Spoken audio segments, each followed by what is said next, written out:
Hey everyone, I hope we're ready to begin. So here's what I'd like you to do. I'd like you to find a partner, someone that you feel comfortable working with, and then face each other in two lines, please. So Mark and Matt will be line A and B. So let's kind of have a line this way if you could. Yeah, great. And then you can spread out just a tad so you have some space. That's perfect. That's perfect. I like things a little symmetrical. I'm sorry, I'm a little OCD about it. Okay, Judy, would you like to come in over? You have a part? Go. Say again. CDO, the letters have to be in alphabetical. Great. Okay, so face your partner, feet touch together, go ahead and bow. All right, and then this is going to be your working spot. So when I call everybody back, you'll be back. So you can turn face this way. And then just to kind of repeat that while I was practicing earlier, and there were so many wonderful practitioners and they were helping me, I was understanding that Uechi dominates the inside position. And so from a grappler's perspective, that is a very difficult thing to handle. That when you're dominating the inside lines and then you're striking, that becomes a very big problem for a grappler. If I was with Mark, that a lot of my strategies, relax a little bit, is to come inside and control your center line, your center core mass, and put you on your butt.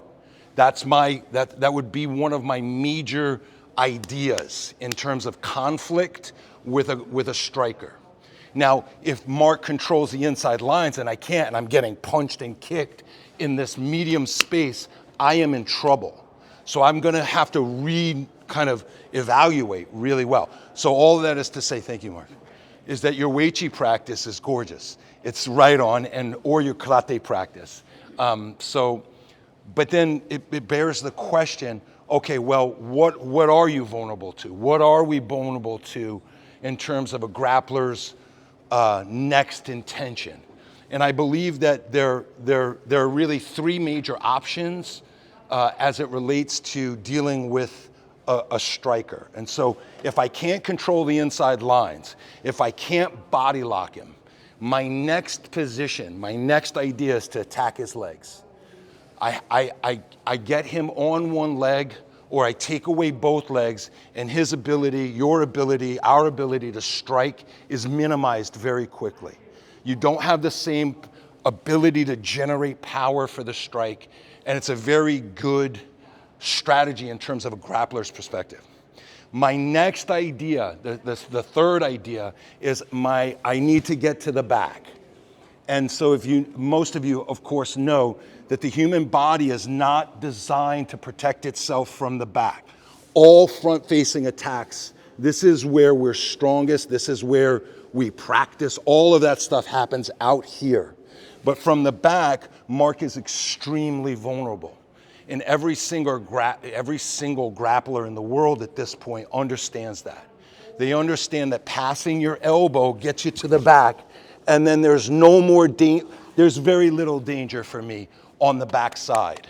So those are the three strategies that I want to address. So before we go ahead and start defending those tactics, those techniques, I'd like to go over the three of them. So the first one is going to come off of your jab, okay? And we're going to kind of practice the single leg so that you know what you're looking at. I want to give you the kind of visual the double leg. So Mark is going to give me a kind of target, relax, Bill, and I'm just going to shoot my jab, your jab, over the top. You'll take a penetration step with that leg, you'll lower your level, and your shoulder is going to come right to the belt, and you're going to lace your legs. Make your body a little strong, please. Yep, you're going to lace your partner. Now, we won't take down, but it's very easy for me to put Mark down, and now the fight is in a whole other realm. You understand that you're not generating the same force with your back on the floor. Thank you, Mark. So we're not going to take anybody down, but I want you to have the body mechanics, more importantly, so that you know what you're looking at. So it'll come off the jab because that puts your head right in the right position to swing into double legs. So here's what I'd like you to do, is just practice the double leg. I don't want you to go hard. I don't want you to take your partner down. But it's step, penetration, step, jab, lower the level, tap the legs. Then it'll be Mark's turn. Jab, lower the level, tap the legs. Jab, lower the level, tap the legs. Okay, face your partner, and let's run through that a few times, please. Go. So point A is, I don't want you flying in like super person back here. Choo! Okay, so your Uechi, your hands are always in front. It's the same with this technique. You're right there for it. Okay, and then the second point I want you to make is that, just as an idea, the takedown happens with a second step. So you tap, watch as you'll cut the corner, we're blocking, and I'll take Mark down. So it's very easy. So you might want to practice, just for your information, this double step to the outside. Okay, let's give it a try. Okay, so we're going to look at what's called the single leg. And the single leg is typically a lot easier because it's a near leg. And experienced grapplers will hunt for this leg. Okay, and so let's look at it. Let's look at it off the cross. All right, so Matt's going to give me a little target. Relax a little bit, babe. He's going to give me a target. I'm going to shoot the cross. Your cross, like the jab, will put your head right in the right position. And this is called a high single leg. So I like this notion that I'm putting my ear on Matt's heart. If you see Matt's posture, when the head goes into the chest, he goes back, the leg gets light, and they've got you. They've got access to the leg without a lot of pressure. So you're going to throw the cross, the back leg will trail, your ear is going to come up into the chest, easy push, and you're, relax Ted, and you're lifting up the leg. The wrapping hand, that you're going to help the wrapping hand. So the wrapping hand goes elbow deep and you come palm to palm. Watch it one more time. We throw the cross, your head's right in the right position. You take that step and you pick up the leg. Note, it's very hard for Matt to hurt me. He can hit me, but he's not going to hurt me on one leg. He has no access to organizing his hips in a meaningful way to hurt me. So it's a very good strategy for a grappler as it relates to a great striker, which you are. Okay, let's give that a try. So some of you are going 1, 2, 3. I want to encourage you to go right behind your punch. And in fact, someone who has a little experience, even grapplers will throw a strike and go in or throw a slap. So point A is try not to retract your punch, but rather just so you can see what it looks like, so you're letting your central nervous system understand what this is going to look like for you. It goes right behind, and then you take the second step. Look at this as it relates to Matt's front leg. It's behind. You scoop it and pick it up. Okay, continue, please, Matt. So let's talk about the grip as it relates so that you can also have this technique in your arsenal. When we go, I'm over-exaggerating my punch. Here it comes. When you grip, it's going to be palm to palm, no thumbs. On the single leg, palm to palm, no thumbs. Palm to palm, no thumbs. So this hand that's going to capture the leg, it goes elbow deep, we help it, and now if I'm going to put Matt down, I'm just going to sit him right down. Note again, stay there, Matt, please. He's not in a position to defend himself with his karate any longer. So it's important that you understand, from my perspective, how to defend. Thanks, Matt. So wrap, you're not going to take your partner down, palm to palm, no thumbs. We're going to go elbow post, cross step, and attack the hips.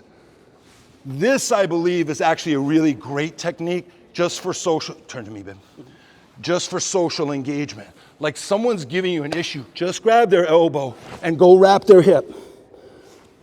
Grapplers for sure are looking for your back, especially if they feel vulnerable in terms of strikes. I'll get to your back and I'll do so. I'll do everything I can to get me there, because then we know my chances of success are much higher. Okay, so we're just going to look at the back take as it relates to elbow post. You take a cross step and match. As you start to cut the corner, you're going to seat belt your partner, and this grip is a little different. I like 10-finger grip. 10-finger grip, no thumbs. 10-finger grip, no thumbs. 10-finger grip, no thumbs. We're going to wrap the hips low. So if you can note, if I'm up high, Mark, make your body strong. I don't really dominate Mark. But the moment we drop, I'm dominating Mark. Note his, stay there. His ability to defend himself with his karate is nullified a bit. Okay, I'm not saying it's impossible, but I'm in the advantage right now. So when you come around the corner, I would like you to think about controlling your partner's hip line. All of you know the importance of that in karate. It's innate in you at this point. So we go elbow post, cross step, seat belt low, 10-finger grip, no thumb. I'm a little bit away from Mark. I'm not underneath him. Okay, continue, please. Say over there that if Mark lets me put his elbow in past his center line, there's always access to the back. There's always access to the back. There's always access to the back. So Mark needs to do a good job of not letting that happen. That's for another thing. But now you don't have to go too hard. I'm not grabbing him. I'm just passing the elbow across the center line, and now I'm on the hips. Now you're on the back. It's not an arm drag. It's same side, cross step. Continue. Great, very nice, very nice. So we've got attack strategy 1, which is double leg, attack strategy 2, which is single leg, and attack strategy 3, which is on the back. Correct? We're all on the same page. Okay, let's look at defense to the double leg. So Mark is going to come in with the jab, and he's going to come to the double leg. So note, his head will go outside, and this is right into your kata. You're going to turn in on him. Make your body strong. You're going to turn towards your partner's head. This is what I saw all day today. Your hips are right there. It's integrated in you. Just trust the technique. So you're going to turn into the head, and we're going to do what we call a whizzer. We're going to take our outside hand, and you can grab your leg or just cup his armpit or her armpit. Now we're going to take the wrist, and we're going to peel it off. Most grapplers on the planet Earth will see this as an advantage. He's going to come up to seatbelt. So that's what we're looking for. Note that transition. Once you break the grip, uke, come to the seatbelt. You're going to step across. I'm going to throw Mark just so you can see it. You will not throw your partner. You're going to pull across and tie a toshi with a counter. Mark that way, please. You're doing great, pal. Okay, he's doing the punch to the double leg. You're dropping your hips in. This is critical here, this whizzer. You're looping his armpit. You'll come to the wrist, you'll peel it. Note, he did the perfect thing for me. He's coming up to the seatbelt. This is in his advantage. He's looking to body lock me. We don't let that happen.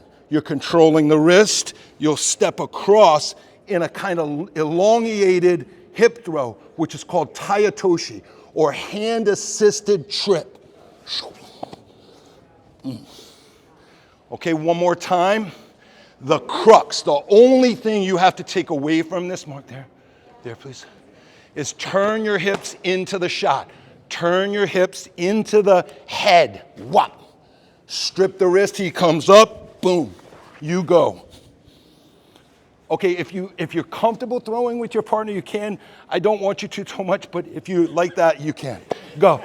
As it relates, Mark, as it relates to Toyotaro, the hand-assisted trip, we're blocking the foot, and now this is a hand throw. My judo teacher, Mr. Shiina, whose dad was the town bone setter and direct student of Mr. Kano, the founder of judo, said this is a hand throw. This is a hand throw. So if he says it, it means it's right. So for me, I like to think about putting Mark's hand in my pocket. In my pocket. Okay, try that, please. Go. Single leg defense. Please. So Matt's coming in with this cross. He's following in with the single leg. He's picking the leg up. We're going to address this the same way initially. You're going to hold the leg tight, please. We're going to find that whizzer. So you're going to find the overhook on the arm. Now we're going to lace, put your head up just a tad, and hold my leg, pal. I'm ready to put Matt down easy. I don't even have to defend. And there's a middle space, right? Not too light, not too. Yeah, be the baby bear. Yeah. The middle space. Come. Okay, here he comes. Hold it up, baby. Okay. So remember we talked about the ear in the chest. You find the wizard. You're going to lace, and we're going to dip our head under their chin. Now, you're going to stretch the head up. Hold tight, please. And you're going to pull the elbows out. Now, we're in the same position as before. Step across and hand-assisted trip. So here comes Matt. He's working on his double leg, so his single leg. He throws the cross, pick it up, and put your head in my chest. You find the wizard 1. You lace the leg 2, and you grip the elbow or the wrist. Now you're going to duck and strip your partner's grip and come up under the chin. He'll seat belt, you'll step back in front, and you throw. Watch it one last time. Matt, you're doing great. Here, babe, I think. Okay, here's the cross, here's the single leg. Immediately find the grip. Get attached to your partner. Lace the leg, grip the elbow, dip, strip, and come back in front. Okay, let's give it a try, please. Thanks. Head up, head up, head up. Oh, hold tight, hold tight, hold tighter. Okay. Yeah, okay. So you're doing great from here, here, and here. And then I feel as though you're not stripping the leg. I need his hands off my leg. So what am I doing? Go ahead. I'm stretching Matt's chin up. We're pulling the elbows out, and we're stomping our foot to the floor. Now he's into the throw. So before you go to the throw, you don't have permission to go to the throw until the grip is broken. They can still recover your balance. Don't let that happen. Get out of the grip, go. Continue. Let's do the last one. This is the least complicated of them all, but the most important in my opinion. So, yeah. This young man is going to just elbow post, and he's going to go around. So he goes, he steps around, he seat belts. Now, we're working against, it doesn't matter which hand, but you're working on one hand. You're not working on two. You're going to find the inside line with your thumbs. We're going to walk our hips away and start stripping the grip. Now, relax a little bit. Don't come to seatbelt. Don't come to seatbelt. We're going to swing our arm back inside, all Uechi. This is all Uechi movement. And you're going to respond back with Toyotaro. So you'll walk your hips out, strip the grip. So you're using body pressure as well as hand pressure. As soon as the grip breaks, you step back inside, find your underhook, and go. Watch it one more time. That way, Mike. Thank you. Okay, so he made his way to my back. I get thumbs in, we walk and strip. Right here, we're swinging back inside.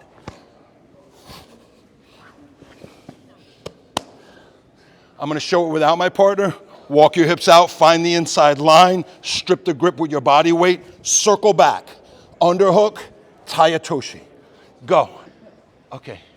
Lovely work today. Thank you so much. It's my privilege and honor to be training with you. And thank you for, may I just say, the best part of today for me was being welcomed into the training. Like everybody treated me like a person. You cared for me. You looked out for me. You helped me with the kata. It means so much to me. I can't thank you enough. So I hope I could return something, like even in a small portion. And you did great. And I'm available after class if you want to, discuss the technique. I'm available via email or phone call if you'd like to know more. Okay, face your partner. Please bow. Love you, everyone. Thank you, thank you, thank you, thank you. Great job. Great job.